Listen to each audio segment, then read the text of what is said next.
Network सेवा पाई बारंबार दाबी करबा परे कोकोसरा ब्लॉक और डुडुका चेंगा पंचायतर उपांत खलिकोण ग्राम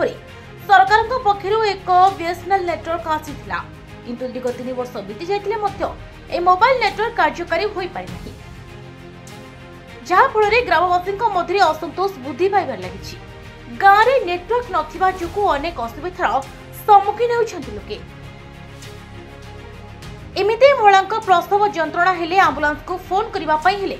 दूर दूर बाट को जीवाक पड़े नचेत गछ उपरे विपदपूर्ण भाव में चढ़ा सहित नेटवर्क आसवा स्थान में पथर रखी चिन्हट कर लोके एने अनेक थर नेता प्रशासन को जणाई घटना उपरे काहारी दृष्टि पड़ुना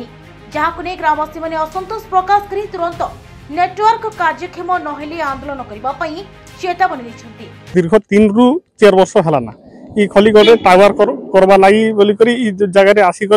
खम्ब स्थापन कले टावर खुटा गाड़ी देले किंतु ए पर्यंत कौन प्रकार व्यवस्था नहीं कर खाली खुटा गाड़ी दे लोक के धुआं बुले देले जे आज लगवा टावर काल के लगवा टावर बोलिक आज्ञा आज आम अनेक नेता मंत्री जिते भी अच्छा सबके आम प्रशासन के भी आम जनालु ना किंतु आमर कथा के ग्रहण नहीं करा जेनटा कि आज्ञा आम बहुत असुविधार सम्मुखीन होचु एबे गाँव में जदि कौन एम्बुलेंस गाड़ी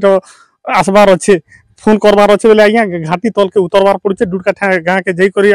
फोन कले आज्ञा ये जगह एम्बुलेंस आसी पारुचे जेनटा कि आम अनेक असुविधार सम्मुखीन होचु आज्ञा आम गाँव कमिटी समस्ते आम बसिक गोटे मीटिंग भी करछु सभा करछु अरे फैसला भी करछु जे आगामी 2025 नया वर्ष सुधा जदि आम टावर के एक्टिव नहीं करा बोले गाँव वाले समस्ते मिसिक आम राजरास्ता के बोलमु और निहाती भाव में आम राजरास्ता ओल्लेकर आगे कले आज्ञा बोधे समाधान हो पार्बा टावर विहीन गाँव में बसवास करुवा खलिगढ़ ग्रामवासी मोबाइल टावर समस्या को नहीं दैनंदिन जीवन में अनेक समस्यार सम्मुखीन होती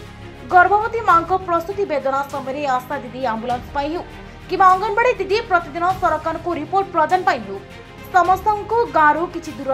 पहाड़ उपरे कि गछ उपरे चढ़ा पड़ता है सरकार प्रति पंचायत को इंटरनेट संयोग कर लक्ष्य रखि खलिगढ़ ग्रामवासी इंटरनेट तो दूर कथा साधारण मोबाइल सिग्नल मध्य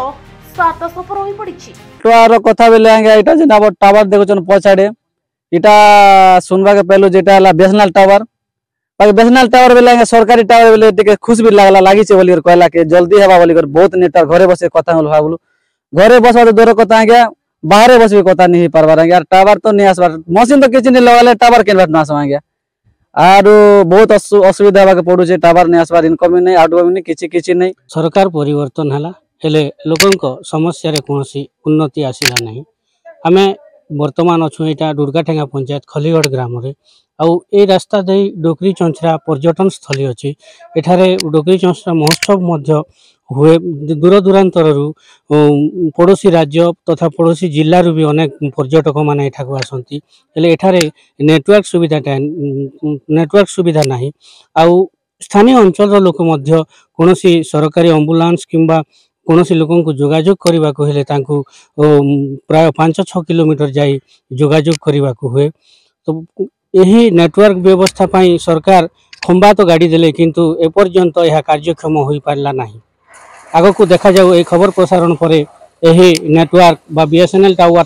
चालुची जा नाही ताहा देखिबा को बाकी रहिला कुक्सरारू हिरण्य बेहरा हिरांचल लाइव तेबे एभली किछि गुरुत्वपूर्ण खबर देखिबा को चाहंती हम चैनल को लाइक सब्सक्राइब और शेयर करो।